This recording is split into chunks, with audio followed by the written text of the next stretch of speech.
Okay, so the next thing we want to do, now we are going to get to some actual practice and method, but I want to seed one more thing first after that intro video.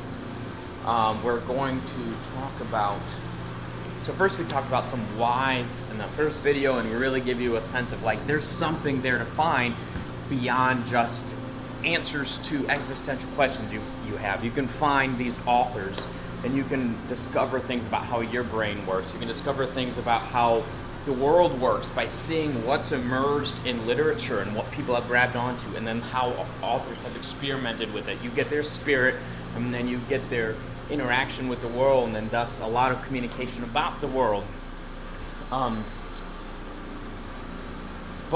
So what are we looking for? Like, what's the easiest way to go about finding something in a text which seems interesting and which can be looked at and discovered, right? And the number one thing is this: interest. The thing you're interested in. So, and it's very simple. It's kind of maybe I'm a little out of touch for saying this, but sometimes people will say, "Oh, I really like that movie," and then I'll ask why, and then they'll be like, "I don't know, I just thought it was cool," right? But that person had those peaks of interest. They were like, and it could have been throughout the movie. They had this emotional uprising or this intellectual, like they had like a spurring of an idea based on something in the movie, which is a very important aspect of art. Ideation based on the aesthetic, or they had maybe a disgust even. Anyway, or interest in technique. And they were like, maybe, oh, that's kind of cool how the director did that, or that's really cool how that actor did so well. I use movies a lot because movies are an exact parallel to literature until we get to the very specifics. All art is. But movies are great because they're visual and everyone's watched them. What was I talking about?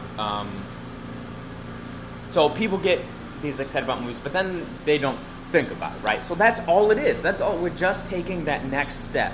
So you're already engaged in the most important aspect of literary analysis or criticism or art, involvement in art in a way which teaches you about the world. You're already involved in that passively. And then we're just going to take a tiny little step into thinking about it, into ideating about what's going on and what's happening. So the best way to do this, you don't have to go through a text. This might be a technique you use if you really start to enjoy the way this works with you and on your brain. But when you're going through a text, you're not going around and picking like, okay, I need to find this, unless you're writing a book or something. I need to find this and this and this literary technique, and I want to find these metaphors and stuff. But what you're doing is you're just finding things which interest you, and that is to say, as I said, just kind of peak your level of awareness just goes up a touch, and then you're going to focus on those things. And it's as simple as that. If nothing interests you, then it's probably not an interesting book. Now, I wouldn't confuse that with you not realizing you are interested. So maybe there's something to be said about, if this kind of thing we're going to do is zoning in on that interest, there has to be a little bit of, and then turning it into an ideation, there has to be a little bit of spark of awareness which allows you to turn around. But I can't imagine anything more than me saying, hey, pay attention to what you're interested while looking at this piece of art. I think that'll just do the trick. Maybe there's other things. We could find that out. That's a good question. I'll think about it. Finding it. Now, there is a caveat. When you're if you're just like wanting to do this for the first time, I would never tell you what to do or what to do it on. But if your first inclination is to go to highly experimental art, I would say try something else. Actually, the Blue Cliff Record is probably the best place to start within regards to this, because there are lots of interesting points which take some time to ideate and to think about. You just can't be like, oh yeah, that's why they did that, because it's cultures apart. You really have to connect some dots between humanity, which do exist. They're the same people.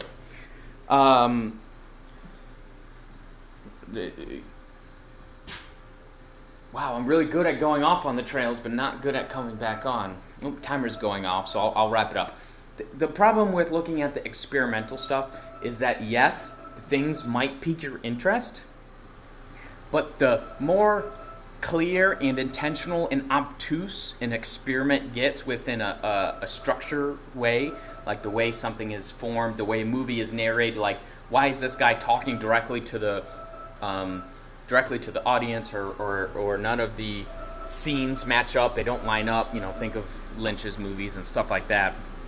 The more talented that person has to be in order for that to make sense, because when you start shooting people out of the narrative and now they're forcing them to think about how weird it is, right? So it's not just, a lot of artists get confused because they're wanting to give a certain message with the experimentation, but often they're just shooting the person's brain into how weird it is, right? And then boom, you've killed all your ideation.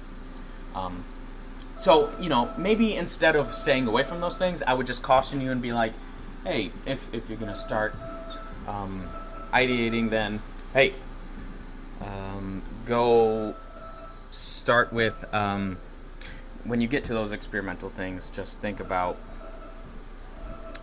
how they are, someone just walked in and tapped me on the shoulder. I had no clue they were there. That was weird. Think about how, don't let yourself think about the actual experiment. Think about what the thing is doing to your brain. Don't think about it as an experiment in a meta sense, and about the author's intentions behind the experiment. Especially in the modern day, a lot of people are experimenting because there were some really cool experiments in the past, and they're basically just copying them for a new audience, which is really lame, but okay, I gotta get that timer.